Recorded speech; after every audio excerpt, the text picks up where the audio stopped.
नमस्कार दोस्तों, तो एक बार फिर आपका हार्दिक स्वागत है हमारे संभव ऑनलाइन डिजिटल प्लेटफॉर्म पर।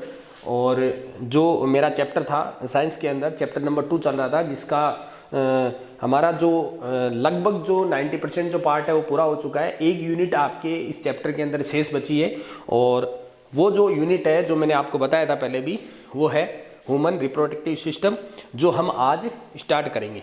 तो देखो, आज हमारी जो यूनिट है ह्यूमन रिप्रोडक्टिव सिस्टम, जिसको हम हिंदी के अंदर बोलते हैं मानव जनन तंत्र। ओके बेटा, बहुत ही इजी टॉपिक है, बहुत ही इजी यूनिट है, और बारीकी से इसको स्टडी भी करते हैं बच्चे, और इंटरेस्टेड टॉपिक भी है, और कुछ ऐसा नॉलेज मिलता है हमारे को जिसके बारे में इच्छुक रहते हैं विद्यार्थी। तो देखो, इस टॉपिक को स्टार्ट करेंगे। तो हमारे चैप्टर का जो नाम है वो है मानव जनन तंत्र। तो देखो, सबसे पहले किसी भी टॉपिक को स्टार्ट करने से पहले उस टॉपिक के बारे में प्रस्तावना या परिचय दिया जाता है। तो उस परिचय के अकॉर्डिंग मैं आपको बता दूं कि इस चैप्टर के अंदर हमारे को क्या क्या चीज़ पढ़नी है। तो देखो, इस चैप्टर के अंदर हम जो स्टार्टिंग करेंगे, सबसे पहले हम डेफिनेशन से स्टार्ट करेंगे। सबसे पहले हम डेफिनेशन से स्टार्ट करेंगे। जो जनन की जो परिभाषा होती है, वास्तविक जो अर्थ होता है, उसके बारे में हमको जानेंगे। ठीक है, उसके अलावा जनन के कुछ प्रकार होते हैं, क्या चीज़ है इसमें, जनन का क्या औचित्य है, तो कुछ ऐसी चीज़ें हम जो है वो इंट्रोडक्शन लेंगे। दूसरा जो हमारा टॉपिक रहेगा इसके अंदर, वो रहेगा नर जनन तंत्र। ठीक है, फिर हमारे डिफरेंट टाइप के जो जनन तंत्र है उनके बारे में हम पढ़ेंगे। तो जिसके अकॉर्डिंग हम सबसे पहले नर को पढ़ेंगे, और उसके बाद में हम मादा जनन तंत्र पढ़ेंगे। ओके, विथ डायग्राम इन दोनों के बारे में ब्रीफली स्टडी हम करेंगे, और जो क्वेश्चन बनता है वो यहीं से बनने की संभावनाएं है। ओके, और उसके बाद में हमारा जो लास्ट जो टॉपिक रहेगा वो रहेगा जनन की प्रावस्थाएं। जनन की प्रावस्थाएं, तो देखो, देखने में बहुत बड़ा लग रहा है, लेकिन बहुत ही इजी, बहुत ही छोटा ये टॉपिक है, जिसके अकॉर्डिंग आपको बहुत ही कम समय में और बहुत ही कम लेखन के अंदर आपको काफ़ी कुछ मैं आपको बता दूंगा।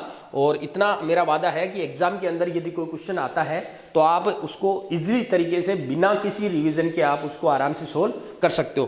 तो देखो स्टार्ट करते हैं। ये हमारा था कि आज हमारे को किन किन चीज़ों के बारे में पढ़ना है, या जनन के अंदर क्या क्या चीज़ों को पढ़ाया जाएगा। तो देखो, सबसे पहले हम जो टॉपिक स्टार्ट करेंगे, जनन तंत्र का जो टॉपिक स्टार्ट करेंगे वो पढ़ेंगे हम इंट्रोडक्शन। इंट्रोडक्शन का मतलब हमें सबसे पहले जनन की परिभाषा पढ़नी है, वास्तव में जनन होता क्या है। तो देखो, एक सिंपल सी मैं परिभाषा आपको बताता हूँ, जो लैंग्वेज बुक्स के अंदर लिखी हुई है उस लैंग्वेज को रटने के बजाय यदि आप इस चीज़ को समझते हो तो आप अपनी खुद की डेफिनेशन बना सकते हो, और वही एक्चुअल डेफिनेशन होती है, उसी के अंदर आपको नंबर अच्छे मिलेंगे। ऐसे तो बुक की जो लैंग्वेज होती है वो तो हर स्टूडेंट लिखते हैं, लेकिन हर स्टूडेंट के जो है अच्छे नंबर गेन नहीं होते। उसका रीज़न ये है कि यदि आपने समझा है तो आप अपनी तरफ से भी कुछ ऐसी चीज़ें बताओगे जिससे एग्जामिनर जो है वो इफेक्टिव जो आंसर है समझ के नंबर देगा। ओके, तो देखो, उसके अकॉर्डिंग हम स्टार्ट करते हैं। सबसे पहले जनन क्या होता है, तो देखो, एक छोटी सी डेफिनेशन मैं आपको बताता हूँ। जनन जो होता है, आपने देखा होगा कि प्रत्येक जीवधारियों के लिए जनन की जो प्रक्रिया होती है वो बहुत ही जरूरी होती है। ये आप जानते हो कि पृथ्वी के अंदर जितने भी जीव जगत है, जितने भी जीव है, चाहे उसके अंदर पेड़ पौधे ले लो और चाहे उसके अंदर छोटे से लेके बड़े जीवों तक ले लो, तो उन जीवों का जो अस्तित्व है पृथ्वी पर बने रहने के लिए उनको जनन की आवश्यकता होती है। अन्यथा क्या होगा कि एक बार जो प्रजाति आ चुकी है वो प्रजाति यदि जनन नहीं करेगी, अर्थात एक नई प्रजाति को जन्म नहीं देगी, तो अंत समय में एक समय ऐसा आएगा कि जितनी भी प्रजाति है वो क्या होगी, अपना जीवन काल पूरा करके समाप्त हो जाएगी। लेकिन ऐसा होता नहीं है। वो इसलिए नहीं होता है क्योंकि एक प्रजाति जाने से पहले अपने ही समान कई प्रजातियां बना के जाती है। तो यही जनन का औचित्य है कि यदि पृथ्वी पर किसी भी जीवधारी का अस्तित्व बनाए हुए रखना है तो उसको जनन की जो प्रक्रिया है वो कंटिन्यू रखनी होगी। तो देखो, जनन की जो प्रक्रिया है उसके अकॉर्डिंग क्या होता है, जनन की जो परिभाषा है वो किस तरीके से हम देंगे। जनन की परिभाषा देंगे, किसी जीव द्वारा अपने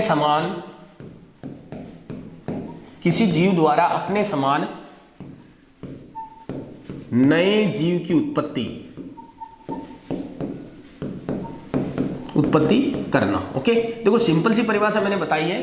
क्या होता है कि कोई भी जीव होता है वो यदि मान लो अपने समान किसी नए जीव की उत्पत्ति करता है या किसी नए जीव का निर्माण करता है, तो ये जो प्रक्रिया होती है वो जनन के द्वारा ही संपन्न होगी। अर्थात जनन प्रक्रिया के द्वारा क्या होता है, एक जीव एक नए जीव की रचना करता है। या फिर इसकी परिभाषा को एक और अर्थ में हम ले सकते हैं, एक कोशिका से नई कोशिका की उत्पत्ति होना या नई कोशिका का बनना। देखो ये भी इसकी परिभाषा बनेगी। ये परिभाषा किस रूप में मैंने आपको दी है। देखो क्या होता है कि पृथ्वी के ऊपर कई ऐसे जीव होते हैं जो एक कोशिकीय जीव भी होते हैं, ठीक है। और या फिर ऐसे कह दो कि जब किसी जीव का निर्माण होता है तो सबसे पहले उसकी जो आधारभूत इकाई होती है वो कोशिका ही होती है। तो आपको आगे मैं बताऊंगा कि जो युग्मक होते हैं वो युग्मक मिलने के बाद में सबसे पहले एक कोशिका का निर्माण करते हैं और वही कोशिका फिर बाद में क्या है, नई कोशिका अपने समान नई कोशिकाओं की उत्पत्ति करता है। क्योंकि कोशिका के अंदर एक सिद्धांत पाया जाता है, आप पढ़ोगे 9th क्लास में आपने पढ़ा भी है कि कोशिका के अंदर एक सिद्धांत पाया जाता है विभाजन की क्षमता। और उस दौरान मैंने बताया भी था कि जो कोशिका होती है उस कोशिका के अंदर जो समसूत्री या फिर अर्धसूत्री जो विभाजन होता है, जिसके दौरान एक कोशिका से कई प्रकार की कोशिकाएं बनती है और उन प्रत्येक प्रकार की कोशिकाओं से किसी एक नए जीव की उत्पत्ति होती है। तो इस प्रकार की जो प्रक्रिया है वो जनन कहलाती है। तो कोशिका के अंदर जो विभाजन होता है ना, वो एक प्रकार का जनन ही होता है। क्योंकि यदि एक कोशिका से दो कोशिका बनती है तो उन दोनों कोशिकाओं से अलग अलग किसी नए जीव की उत्पत्ति होना या नए जीव का बनना, तो वो प्रक्रिया भी क्या कहलाती है, एक प्रकार से जनन कहलाती है। ओके, तो इसी प्रकार यदि एक कोशिका से नई, जैसे मान लो हाइड्रा, यूग्लिना, पैरामीशियम, ये एक कोशिकीय जीव होते हैं। यदि मान लो इन एक कोशिकीय जीवों से किसी एक नए जीव की रचना होती है तो हम ये जरूर कहेंगे कि एक नया जीव बन गया, लेकिन है तो एक कोशिका ही। तो इसका मतलब क्या हुआ कि उसी एक कोशिकीय जीव से फिर एक नई कोशिका का निर्माण होकर एक नई जीव की रचना होगी। तो एक सिंपल सी परिभाषा है जो आपको बेसिकली आपको ध्यान में रखनी है कि जनन वह प्रक्रिया है जिसके द्वारा क्या होता है, किसी नए जीव की या फिर नई कोशिका की उत्पत्ति होती है। ओके, अब देखो आगे चलते हैं। आगे हम पढ़ेंगे जनन जो है उसके प्रकार। ओके, जनन के प्रकार, कुछ बेसिक आइडिया है, कुछ बेसिक नॉलेज है जो आपने 9th क्लास के अंदर भी पढ़ रखा है। ओके, लेकिन बताना जरूरी है कि जनन कितने प्रकार का होता है, किस प्रकार से कई प्रकार के जीवधारी आप देखते हो, कई प्रकार के पेड़ पौधे आप देखते हो, तो उनके अंदर जो पाए जाने वाला जो जनन है उसको मुख्यतः दो प्रकार से उसको बांटा गया है कि जो समस्त जो जीवधारी होते हैं उनके अंदर दो प्रकार से जनन होता है। और वो जो दो प्रकार है, पहला है लैंगिक जनन। पहला होता है लैंगिक जनन जिसको सेक्सुअल रिप्रोडक्शन बोलते हैं, सेक्सुअल रिप्रोडक्शन। ओके, और दूसरे प्रकार का जो है वो होता है अलैंगिक जनन जिसको एसेक्सुअल रिप्रोडक्शन बोला जाता है। अलैंगिक जनन जिसको एसेक्सुअल रिप्रोडक्शन बोला जाता है। तो देखो ये क्या चीज होती है मैं बता दूं। पहला आप जो पढ़ रहे हो वो है सेक्सुअल रिप्रोडक्शन। सेक्सुअल रिप्रोडक्शन का मतलब ये होता है, जो अभी मैंने जनन की परिभाषा बताई थी उसके अकॉर्डिंग मैं बता दूं कि सेक्सुअल रिप्रोडक्शन में या लैंगिक जनन के अंदर क्या होता है, नए जीव की जो उत्पत्ति होती है उस नए जीव को बनाने के लिए दो प्रकार के अलग अलग युग्मकों की आवश्यकता होगी। इसका मतलब क्या हुआ कि लैंगिक जो जनन है उस लैंगिक जनन के लिए मेल और फीमेल दोनों की जरूरत पड़ेगी। मेल और फीमेल दोनों की जरूरत पड़ेगी। अर्थात जो मेल होता है उस मेल के द्वारा जो है वो मेल गेमिट, और मेल गेमिट का मतलब होता है नर युग्मक। ओके, और जो फीमेल होती है उसके द्वारा फीमेल गेमिट अर्थात मादा युग्मक जिसको हम अंडाणु बोलते हैं। तो ये दोनों प्रकार के जो युग्मक है अलग अलग, ये तो बनाएगा नर युग्मक जिनको शुक्राणु बोला जाता है। ओके, जिनको क्या बोला जाता है, शुक्राणु। ये क्या है, एक प्रकार के युग्मक है और इसके द्वारा अंड कोशिका या अंडे का जो निर्माण है वो हो रहा है। तो इन दोनों के जो संलयन होता है जिसको निषेचन बोला जाता है, आगे बताऊंगा ये प्रावस्थाएं। तो इस दौरान क्या होता है कि नए जीव की उत्पत्ति होगी। कुल मिला के बात ये है कि लैंगिक जनन वो प्रक्रिया है जिसके अंदर क्या होता है, नर और मादा अलग अलग प्रकार के युग्मकों की आवश्यकता होती है, और वो जो नर और मादा जो युग्मक है उन दोनों युग्मकों के अंदर निषेचन की प्रक्रिया होती है। अर्थात उनका मिलना और निषेचन की प्रक्रिया के फलस्वरूप इन दोनों में निषेचन जो होगा, उस निषेचन की प्रक्रिया के फलस्वरूप आपको युग्मक जो दोनों युग्मक है उन युग्मकों के द्वारा एक नए जीव का या फिर हम ये कह सकते हैं कि भ्रूण का निर्माण होगा, और वो जो भ्रूण या फिर एम्ब्रियो वो एक नए जीव की रचना करेगा। तो ये होता है लैंगिक जनन।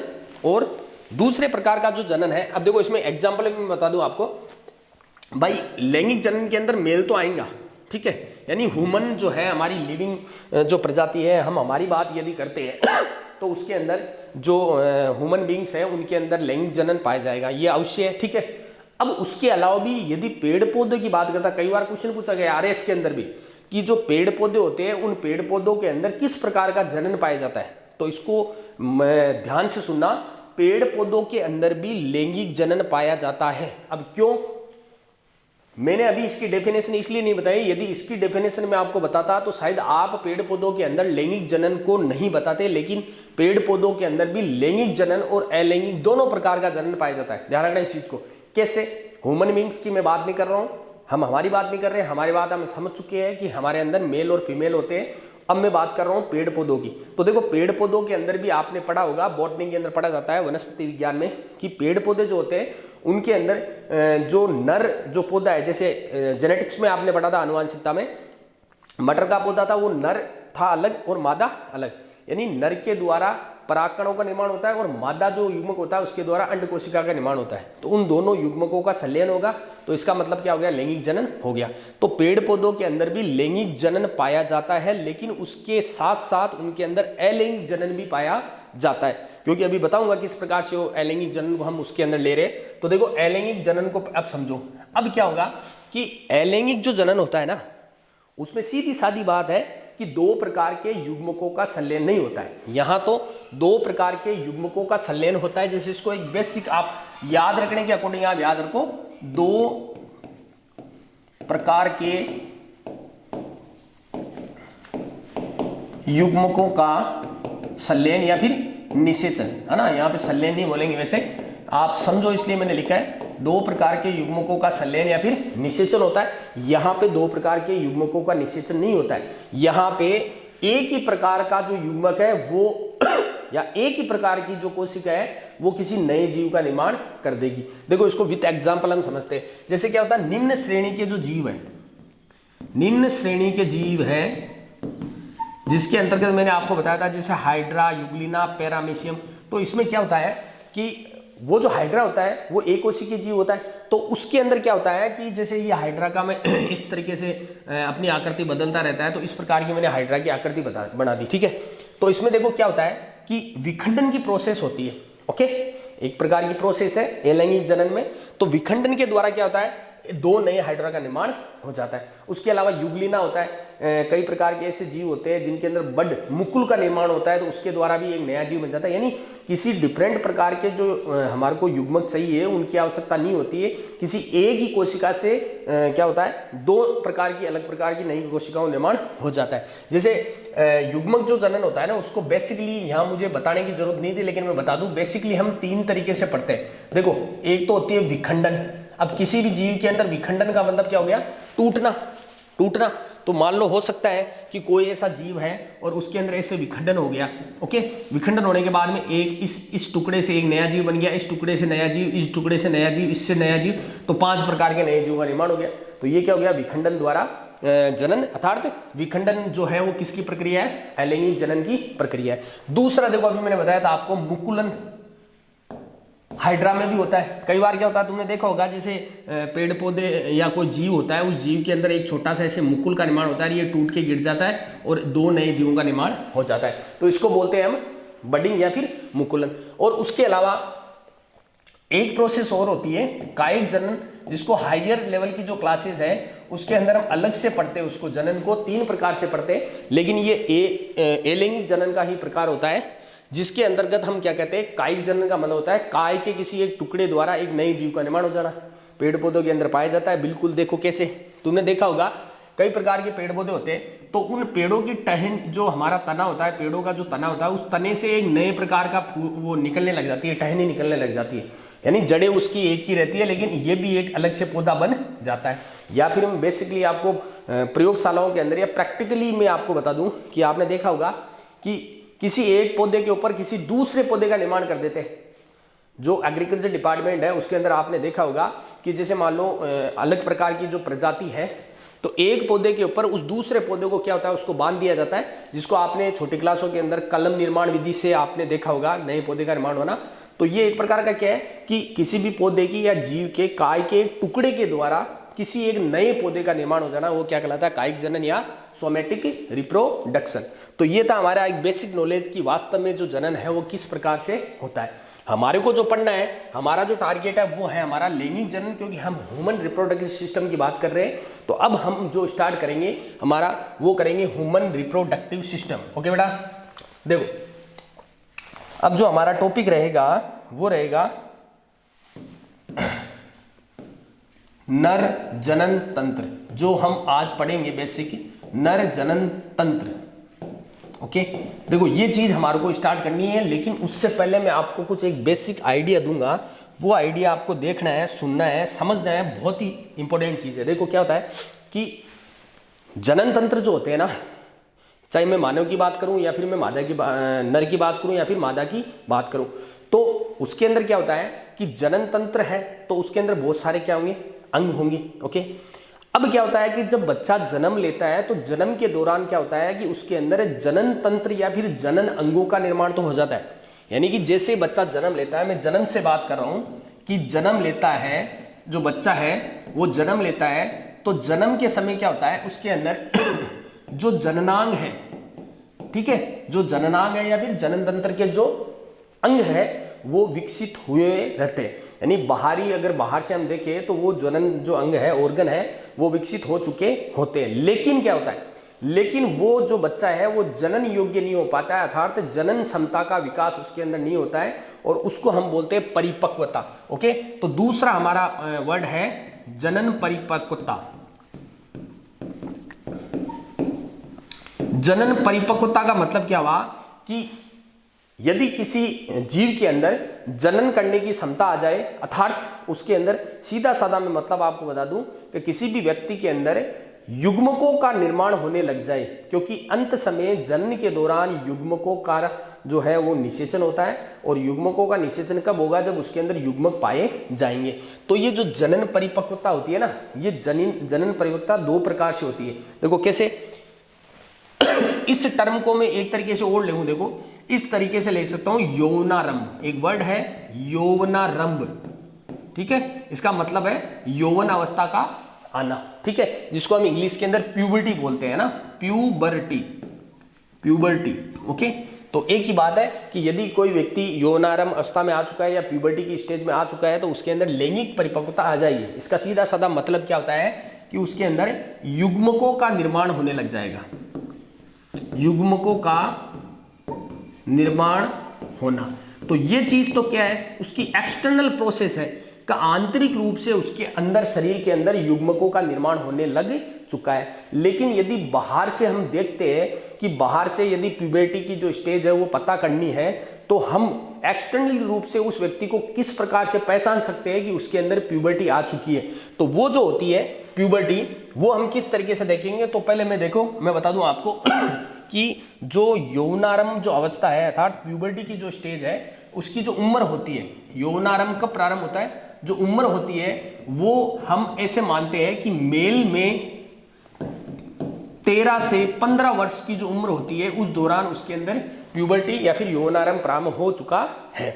और यदि हम फीमेल की बात करते हैं तो फीमेल के अंदर क्या होता है, लगभग 11 से लेकर और 13 वर्ष की उम्र के अंदर यौवनारंभ प्रारंभ हो जाता है, अर्थात युग्मकों का निर्माण प्रारंभ हो जाता है। ठीक है, अब देखो, एक तो हमने एक्सटर्नली उम्र के अकॉर्डिंग देख लिया, उसके अलावा क्या होता है कि जब किसी व्यक्ति के अंदर प्यूबर्टी आती है, ठीक है, प्यूबर्टी यानी यौवनारंभ प्रारंभ होता है, तो उस दौरान बाह्य रूप से हमारे को उस व्यक्ति के अंदर निम्नलिखित लक्षण दिखाई देंगे, और उन लक्षणों को हम बोलते हैं द्वितीय गौण लैंगिक लक्षण, सेकेंडरी सेक्सुअल कैरेक्टर। ओके, तो देखो प्यूबर्टी के दौरान क्या होता है कि बाहरी रूप से, है ना, बाहर से देखने पर बाहरी रूप से द्वितीयक, नाम याद रखना, ये बहुत इंपॉर्टेंट है, द्वितीयक गौण लैंगिक लक्षण, देखो द्वितीय गौण लैंगिक लक्षण जिसको हम बोलते हैं सेकेंडरी सेक्सुअल कैरेक्टर। अब आप मेरे सामने नहीं हो, लेकिन अगर सामने होते तो शायद आप क्वेश्चन पूछते कि सर प्यूबर्टी के अंदर द्वितीय गौण लैंगिक लक्षण ही क्यों बोला आपने, प्राथमिक गौण लैंगिक लक्षण क्या होते हैं फिर? तो मैं बता दूं कि अभी जो मैंने आपको बताया था कि युग्मकों का जो निर्माण होना है ना, ये होता है प्राथमिक लैंगिक लक्षण, ध्यान रखना है ना। प्राथमिक लैंगिक लक्षण तो होता है कि इंटरनली उसके अंदर युग्मकों का निर्माण होने लग गया, शुक्राणु अंडाणु का निर्माण होने लग गया, लेकिन एक्सटर्नली जो बाहरी रूप से जो लक्षण प्यूबर्टी के अंदर दिखाई देते हैं व्यक्ति के अंदर, वो लक्षण होते हैं द्वितीय गौण लैंगिक लक्षण, जिसके अकॉर्डिंग आपको क्या दिखाई देगा। देखो दाढ़ी मूंछ का आना, ओके ठीक है। उसके अलावा शरीर पर विभिन्न भागों पर बालों का उगना, शरीर पर बालों का उगना, जिसके अंतर्गत आपने देखा होगा जैसे हमारा जो पार्ट होता है, खाग वाला जो पार्ट होता है या चेस्ट वाला जो पार्ट होता है या फिर जो जननांग वाले जो भाग होते हैं, वहां पे क्या होता है, व्यक्ति के बाल उगने लग जाते हैं, ओके। उसके अलावा देखो आवाज का भारी होना, आवाज का भारी होना या फिर मीठी होना, लड़कियों की मीठी होती है, ठीक है, आवाज का भारी या फिर मीठी होना। उसके अलावा जैसे मैं फीमेल की बात करता हूं तो आपने देखा होगा स्तनों का विकास होना। उसके अलावा क्या होता है, त्वचा का तेलीय होना, यह भी एक लक्षण है, त्वचा का तेलीय होना। और शर्माहट का लक्षण आना, ठीक है। और भी होते हैं विपरीत लिंग को देखते ही उसके प्रति आकर्षण की भावना, ठीक है, इसको हम ये कह सकते हैं अट्रैक्शन ऑफ अपोजिट सेक्स, ठीक है। तो ये इस प्रकार के जो लक्षण आपको दिखाई देते हैं व्यक्ति के अंदर का, एकदम से उसका क्या होता है कि व्यक्ति का जो चेहरा होता है वो ऐसा होता है कि उसके अंदर दाढ़ी मूंछों का विकास होने लग जाता है, फीमेल के अंदर स्तनों का विकास होने लग जाता है, शरीर के विभिन्न अंगों पर बालों का विकास, बालों का उगना शुरू हो जाता है। उसके अलावा जो त्वचा होती है वो तेली हो जाती है, अर्थात मुलायम सी हो जाती है, सॉफ्टनेस, उसके अंदर शर्माहट के गुण आने लग जाते हैं। उसके अलावा यदि मेल फीमेल को देखता है तो उसके प्रति जो आकर्षण की जो भावना होती है वो उसका विकास होना। तो कई प्रकार के जो ये लक्षण होते हैं वो लक्षण आपको द्वितीय गौण लैंगिक लक्षणों के अंदर मिलेंगे। और वो लक्षण कब आते हैं, जब व्यक्ति यौनारंभ या प्यूबर्टी की स्टेज में आता है, अर्थात उसकी जो उम्र है वो 13 से 15 साल की उम्र के बीच में होती है। तो अब आप समझ चुके होंगे कि प्यूबर्टी के टाइम जो व्यक्ति के अंदर जो जिस प्रकार के परिवर्तन आपको दिखाई देंगे वो परिवर्तन क्या है कि एक तो इंटरनली युग्मकों का निर्माण होना और एक्सटर्नली द्वितीय गौण लैंगिक लक्षणों का विकास होना, ओके। तो ये था हमारा एक जनरल इंट्रोडक्शन, और इसी इंट्रोडक्शन को आगे हम लेके चलते हैं कि व्यक्ति के अंदर जो जनन तंत्र है उस जनन तंत्र के अंदर हम क्या क्या चीज पढ़ेंगे, एक्सटर्नली और इंटरनली जो है वो क्या क्या पॉसिबल होता है। उससे पहले मैं आपको बता दूं बेटा कि ये जो चीजें जो अभी तक आपने पढ़ा है ना, ये चीजें डिपेंड करती है हमारे शरीर के हार्मोन्स पे। याद रखना टोटल जो चीज है, ये चीज जो है वो हार्मोनल एक्टिविटी है, हार्मोनल प्रोसेस है, ओके। ये जो चीजें आप पढ़ रहे हो ये हार्मोन्स पे डिपेंड करती है कि एट ए टाइम जैसे जैसे व्यक्ति की जो उम्र है उसमें परिवर्तन होता है तो उस दौरान क्या होता है, कई प्रकार के ऐसे हार्मोन आपको पढ़ने को मिलेंगे। उन हार्मोन के अकॉर्डिंग क्या होता है कि व्यक्ति के अंदर ये परिवर्तन होते हैं। और ऐसे बिना, यदि मान लो आपने देखा भी होगा कई बार, कई जो जीव होता है उसकी या कोई मेल या फीमेल होती है उसकी उम्र बढ़ती रहती है, लेकिन उसके बावजूद भी उसमें क्या होता है, मैच्योरिटी नहीं आती है, प्यूबर्टी की स्टेज नहीं आ पाती है। इसका रीजन क्या होता है, आपने देखा भी भाई 15-15 साल की उम्र के जो बच्चे होते हैं ना, उनके अंदर दाढ़ी मूंछों का विकास नहीं होता है, ठीक है, उनकी आवाज में कोई परिवर्तन नहीं होता है, यानी वो लाइक एज चाइल्ड जो बच्चे होते हैं उनकी स्टेज के वो लगते हैं। तो ऐसा इसीलिए होता है क्योंकि उनके अंदर जो हार्मोनल एक्टिविटी है या प्रोसेस है वो क्या है, उसके अंदर अनकंट्रोलेबल है, जिसके कारण क्या होता है व्यक्ति के अंदर उम्र के अकॉर्डिंग जो ये परिवर्तन आने होते हैं वो आते नहीं है। तो उसके बाद में इसका इलाज भी होता है डॉक्टर के द्वारा, जो हार्मोन्स के जो इंजेक्शन दिए जाते हैं, और उन इंजेक्शन से फिर क्या होता है कि वापस